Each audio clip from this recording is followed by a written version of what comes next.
Seja muito bem-vindo ao nosso canal, né? Biologia aqui. Meu nome é Marcelo Vieira. Sejam todos muito bem-vindos ao nosso canal. Não se esqueça de se inscrever e deixar seu like. Seu like é muito importante para que o canal fique bem situado nas páginas do YouTube e outras pessoas possam vir aproveitar esse conteúdo. A aula de hoje é Sistema Excretor. Um grande abraço e aproveite a aula. Seja muito bem-vindo ao nosso canal Biologia aqui. Não se esqueça de se inscrever para receber notificações de novas aulas. Não esqueça também de deixar o seu like. É muito importante você deixar o seu like para que o nosso canal fique bem situado nas páginas do YouTube. A aula de hoje é Sistema Excretor. Sejam muito bem-vindos e aproveitem a aula. Bom, nós vamos falar do sistema excretor, né? Principalmente dos tipos de excretas que são eliminadas pelos seres vivos e também fazer uma comparação entre os diversos tipos de sistema excretor no reino animal. Bom, o sistema excretor tem um papel fundamental na manutenção da estabilidade dos fluidos corporais, pois elimina certas substâncias indesejadas. São 3 essas substâncias principais: amônia, ureia e ácido úrico. Indesejadas ao organismo e retém aquelas que ainda possam ser reaproveitadas, água e sais minerais, né? O sistema excretor também é responsável pela osmorregulação, ou seja, a manutenção das concentrações salinas no sangue e de outros fluidos corporais. Por quê? Cada ser vivo, pessoal, tem uma concentração ideal de sais, de maneira que possa possibilitar o funcionamento ideal das células, né? Por que funcionamento ideal? A célula tem seu metabolismo característico. Lembrando que metabolismo é o conjunto de reações bioquímicas, né? Catabolismo, que é a quebra de moléculas, e anabolismo, construção de moléculas. Então, quando você come lá seu alimento, ele tem proteína e ácido nucleico, lembrando que ácido nucleico é o DNA e o RNA, eles são compostos de substâncias nitrogenadas, porque na sua constituição tem os aminoácidos, que tem o grupo amino, e as bases nitrogenadas, que também tem esse grupo amino. Então, independente desse animal ser aquático, terrestre, né, ele vai produzir excretas nitrogenadas. Então, no caso dos peixes aqui, os peixes ósseos, né, a maioria deles vai liberar amônia. No caso dos mamíferos, né, anfíbios, tubarões e alguns peixes ósseos, ureia. E no caso dos répteis e aves, insetos e moluscos terrestres, ácido úrico. Então, vamos entender como é que funciona essas excretas. A amônia é uma excreta nitrogenada extremamente tóxica. Se ela é muito tóxica, ela precisa de uma grande quantidade de água para ser eliminada. Então, os animais que vão liberar amônia normalmente são aquáticos. Por quê? Porque a água para eles não é um fator limitante. Ele está envolto por água. Então, consequentemente, ele vai liberar amônia, né? No caso dos animais terrestres, né, a exceção que nós vamos falar aqui dos anfíbios, né, os sapos, pererecas e salamandras, eles têm 2 tipos de excretas nitrogenadas. Quando eles são um girino, eles vão liberar amônia, porque a água para eles não vai ser um fator limitante. Mas quando eles estão no ambiente terrestre, ele tem que eliminar a ureia. Por que ureia? A ureia é uma excreta nitrogenada, né, de toxicidade média, ou seja, ela precisa de uma quantidade média de água, então, consequentemente, é ideal para os organismos terrestres. Agora, insetos, moluscos terrestres, répteis e aves, eles vão preferir o ácido úrico. Por que o ácido úrico? É a única excreta nitrogenada que tem, que é insolúvel em água, ela é sólida e, consequentemente, ela pode ficar armazenada sem causar a intoxicação do organismo.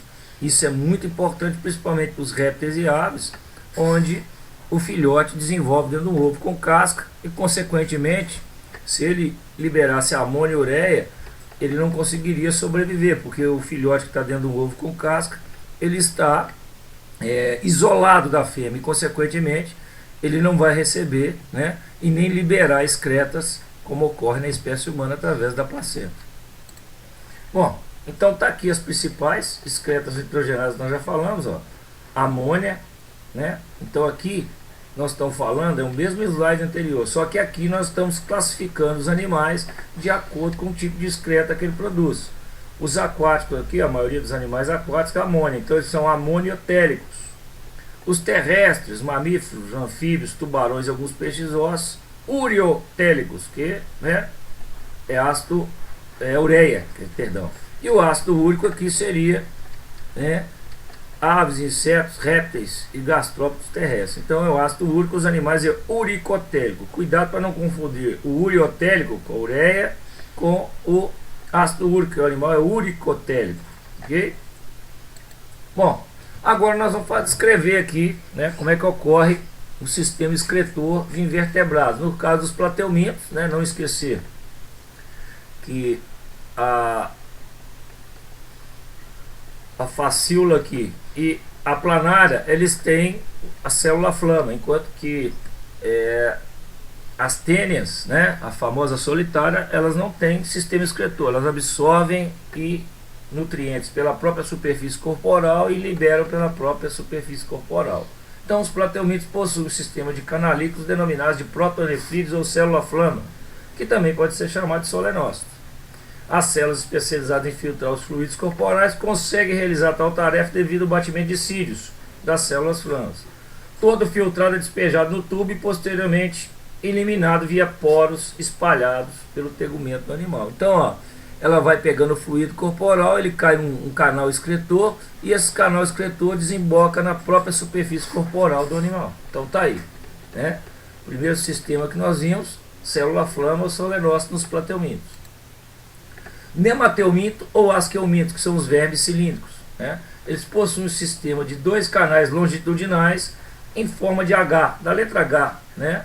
Então tá aí. Então eles vão drenando os fluidos corporais aqui e esse poro excretor libera para fora do corpo do animal, né? Então, ó, esses canais em forma de H percorrem todo o corpo do verme, absorvem as excretas dos fluidos corporais e unidas por um canal transversal que emite um ducto que as elimina para fora do corpo através de um poro excretor. A principal excreta desses animais é a amônia. Agora nós vamos falar de anelídeo e molusco, né? Esses animais possuem um órgão chamado de metanefrídeo, onde boa parte das moléculas sais minerais, água, glicose, etc., formam um filtrado obtido pelo nefróstomo, né? E é reabsorvida pelo organismo. O indesejado elimina-se pelo nefrídeo óptico, localizado na superfície do corpo, e nos anelídeos há um par de nefrídeos para cada segmento corporal. Já nos moluscos eles estão espalhados na massa visceral. Então tá aqui, ó, essa estrutura em verde aqui seria o metanefrídeo, né? Lembrando que anelídeo, né, são aqueles vermes invertebrados que têm o corpo segmentado, o corpo formado por anéis. Sistema excretor de artrópodes, né, inseto, quilóptero e diplóptero, né? Lembrando que quilóptero é lacraia, diplóptero é a centopeia e os insetos, no modo geral, pode ser um mosquito, uma barata, etc. Eles têm o sistema excretor deles, o tubo de Malpighi, que são projeções do tubo digestório, lá, são projeções onde eles são capazes de filtrar a hemolinfa. O que é hemolinfa? É o sangue dos insetos, né? Contida na hemocele, né, na cavidade. E esse conteúdo filtrado é jogado no intestino, onde as partículas reaproveitadas são reabsorvidas. Então, o que é útil é reabsorvido e o que é inútil sai junto com as fezes, né? Então, tubo de Malpighi, quem tem inseto, quilóptero e diplóptero. E glândulas verdes ou glândulas antenais, que é típico dos crustáceos, né? São típicas dos crustáceos, né? E normalmente um par por indivíduo começa com a forma de uma bolsa, o saco celônico, né? Aí, ó, saco celônico, e que absorve as substâncias da hemolinfa, que é o sangue desses artrópodes, onde passa para a região seguinte, a câmara glandular, onde ocorre a absorção de substâncias úteis, né? E a urina resultante serve para o tubo excretor até uma dilatação, uma bexiga, né?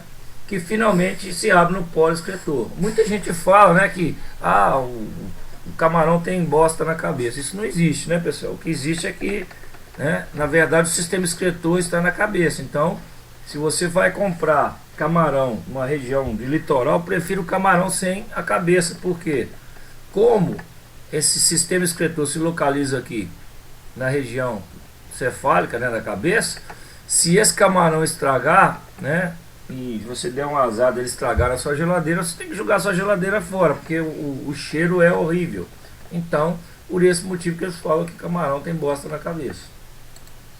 Bom, sistema excretor aqui dos aracnídeos, né? Os aracnídeos, aranhas e escorpiões podem apresentar dois tipos de sistema: os tubos de Malpighi, semelhantes aos dos insetos, e as glândulas coxais, né? Essas glândulas coxais, elas vão, né?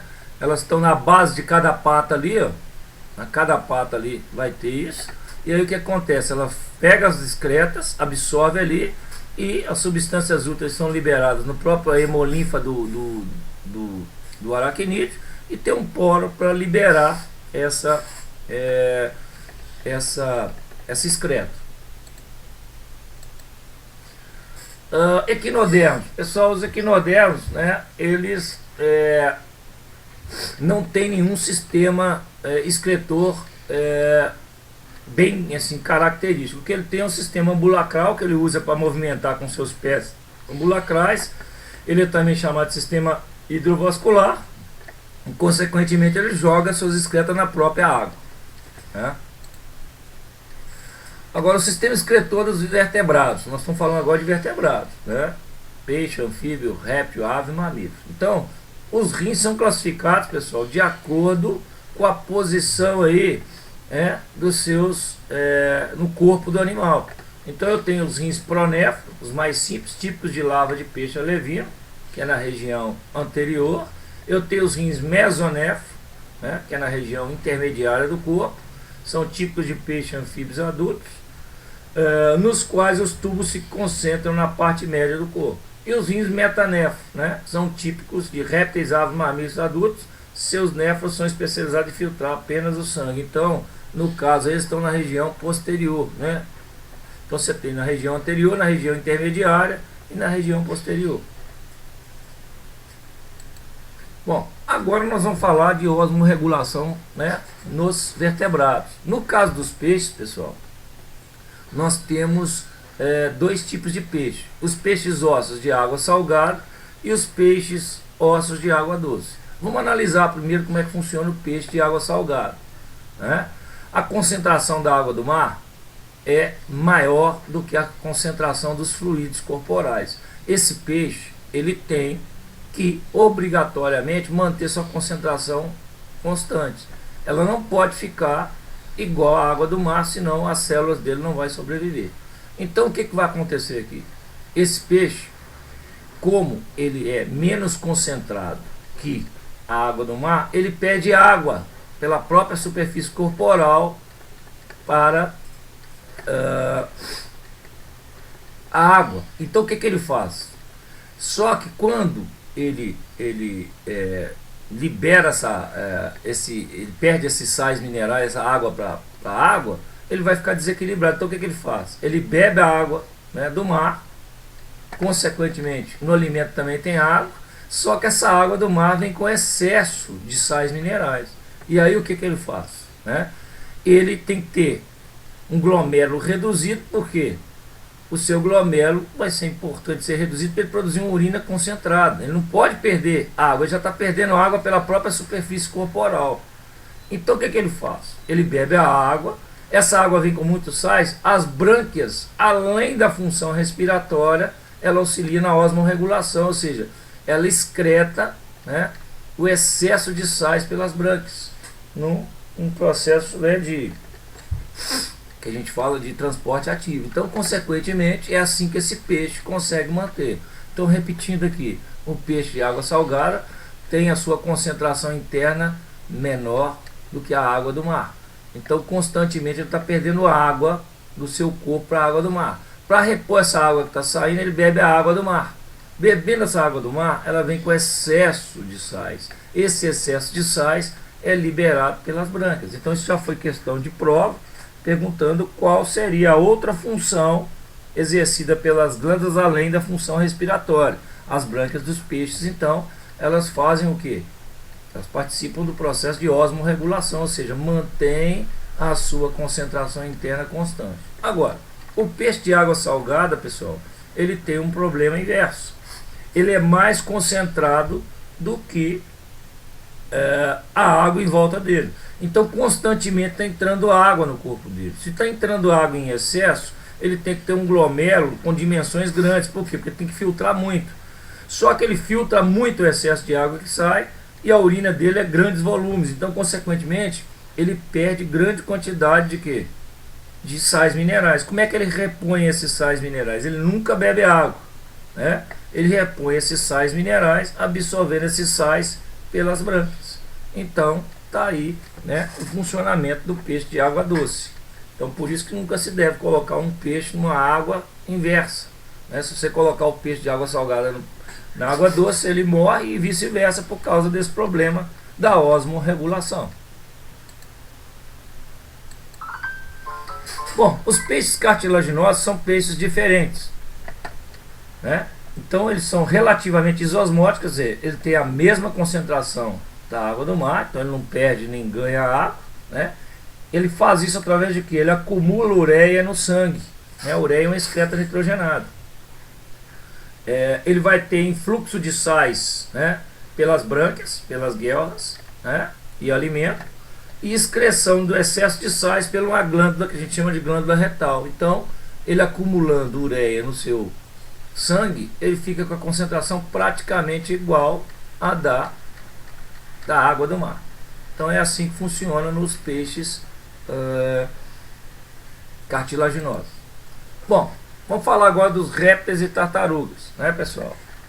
Os répteis, né, as tartarugas aí, eles têm urina pastosa, eles usam ácido úrico, conforme nós falamos anteriormente.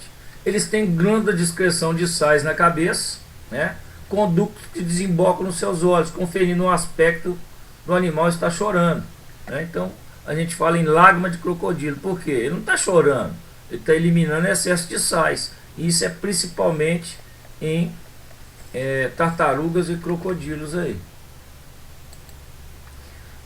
Algumas aves marinhas, né, que comem muito peixe, muitos animais, né, com alta concentração de sais, elas excretam o excesso de sais obtidos através da alimentação por meio de glândulas nasais. Essas glândulas de sais, né, liberam esse sal pelo bico, né? Então é outra maneira de manter as concentrações, né, dos fluidos corporais constantes.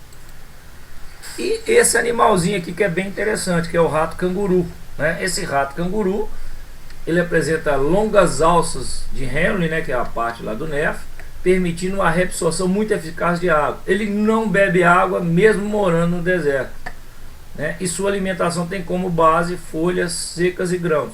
Suas fezes são muito desidratadas, ele possui hábitos noturnos e não possui glândulas sudoríparas. É um dos poucos mamíferos que não tem glândulas sudoríparas. Porque, como ele vive num local que a água é um fator limitante, ele tem que economizar água constantemente. Então é um animalzinho que chama rato canguru, porque essa pata dele de trás é maior, ele anda pulando, né? Então, ele é uma exceção aí no que diz respeito aos mamíferos. E no caso dos camelos e dromedários, qual que é a diferença de um camelo com um dromedário? Pessoal, dromedário é aquele que tem uma corcova só, camelo tem duas, tá? São dois animais muito utilizados nos países, né, de clima semiárido, em que são usados para transporte, né? Ele consegue obter água por processos metabólicos através da degradação, ou seja, da quebra da gordura acumulada. As alças de Henle, como lá no rato canguru, são muito desenvolvidas. Ele produz uma urina 8 vezes mais concentrada do que os seus fluidos corporais, ou seja, ele economiza muita água, né? Quando não tem água, não produz urina e é capaz de ingerir 8 litros de água em 10 minutos e recupera seu peso em 2 ou 3 dias. Pode viajar pelo deserto escaldante durante 8 dias sem beber e sem comer. Então é um animal extremamente adaptado às questões de ambientes desérticos. Bom, classificação dos seres vivos de acordo com a osmorregulação, né? Eu tenho o estênio hialino, né, o sal estreito. Muitos animais não podem suportar mudanças substanciais na osmolaridade externa. Exemplo, animais de água doce, né? Eurialino osmoconformador, que é o sal amplo, são animais que podem sobreviver quando submetidos a largas flutuações de osmolaridade. É o caso dos animais marinhos.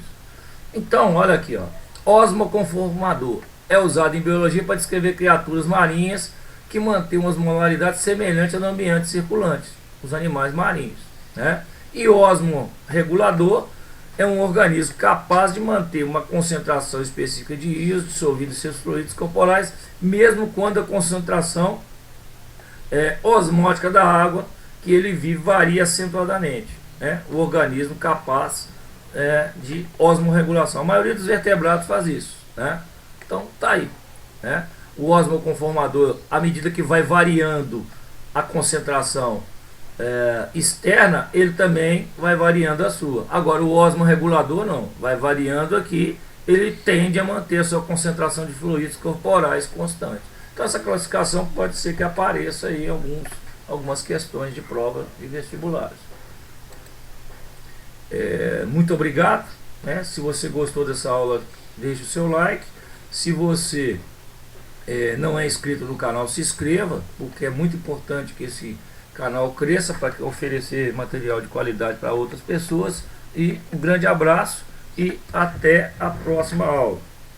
Biologia aqui é o nosso canal.